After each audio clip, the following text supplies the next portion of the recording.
Хормоос ч богинохон хугацаанд юм сорвонгоор өөрчлөгддөг үе байдаг. Замын ачааллын оргил үед жолоо барьж явсан залуугийн утсанд мессеж ирж байгаа дохио хормхон зуур залуугийн анхаарлыг сарниулна. Хэдий урд явсан машинууд түгжрэн таг зогссон боловч хурд баг зэрэг хэтрүүлсэн залуу үл анзаарна.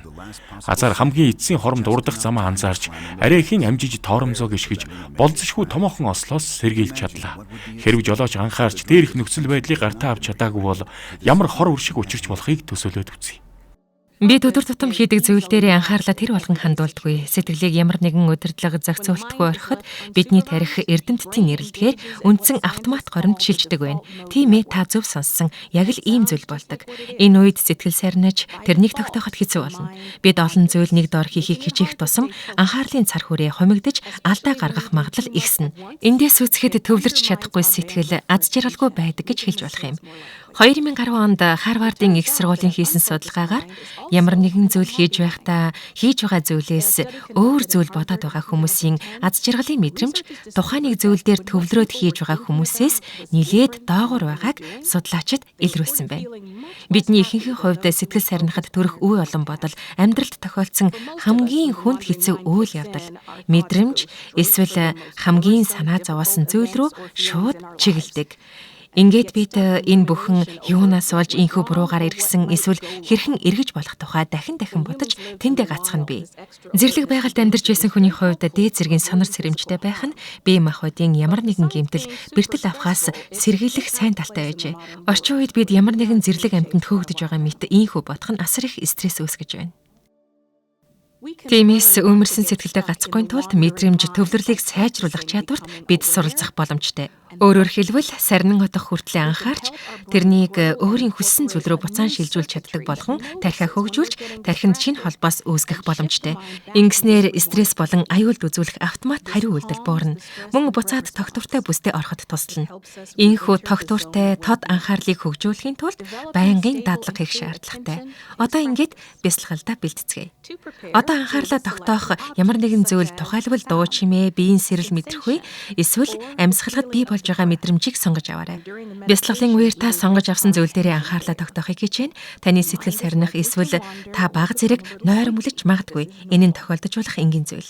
Та ямар нэг өөр зүйлийн тухай бодож байвал тэрнийг анзаарч аажмаар тухайн зүйлээс анхаарлаа салгаж төвлөрлийн зүйл дээр эргэн анхаарлаа тогтоогоорой. Харин ноцоорох байдал ажиглагдвал анхаарал төвлөрлөө илүү эрч хүчтэй болгоорой. Амархан байгаа үсттэй.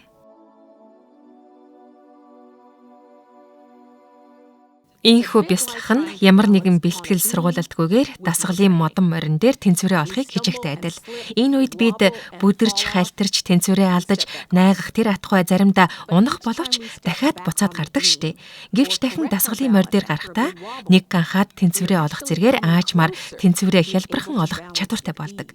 Сэтгэлийг нэг зүйл дээр тогтоох гэж оролдох нь дээрхтэй төстэй юм. Сэтгэл сарнсан эсвэл нойрмолох үеийг ажиглах бүртээ анхаарлаа буцаан сонгосон зүйл дээр дахин тогтоосноор сэтгэл нь төвлөрлийн зүйл дээр тогтох дадалд суралцдаг. Ийхүү дадуулснаар эдгээр шин ур чадвар дадал нь аажимдаа тархины автоматар хийдэг зүйл болно.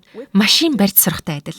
Эхлээд машин барьж сурахад А цэгээс Б рүү аюулгүй хүрэхийн тулд маш олон хүчин зүйлийг хянах шаардлагатай учраас нилээд нухацтай, ухамсартай хичээл зүтгэл гаргах хэрэгтэй болно. Аажимдаа сураад ирэхээр тэдгээр олон хүчин зүйлсийг хичээл зүтгэл багтаа хямж чаддаг болно. Бид машин барьж байгаа үедээ сонор сэрэмжгүй бол ямар эрсдэлд хүргэж болохыг мэдэж байгаа учраас болгоомжтой байх нь аажимдаа бидний олдмол чанар болж тогтдог. Тогтвортой тод анхаарлыг хөгжүүлэх нь сэтгэл хөдлөлийн тэнцвэр бий болоход ихээхэн чухал юм. Тухайлбал янз бүрийн үлэгт бодолд сэтгэлээ эзэмдүүлэхгүй байх, стрессцэн үедээ уурлаж хяналтаа алдах бус, харин илүү төвчээр хаттай байх чадвартай болно. Анхааралтай байснаар бид илүү уян хатан болж сонголт хийх чадвар сайжирна. Ингэснээр энэрх сэтгэлдээ өөрчлөлт хийж чадна. Бясалгал хийхдээ шинэ ур чадварт суралцж байгаа учраас аажмаар богино хугацаагаар хийх нь тустай санаарай. Ганц 2 минут ч байж болно. Хамгийн гол нь хийхэд гоё, хөгжилтэй зүйл болгоорой.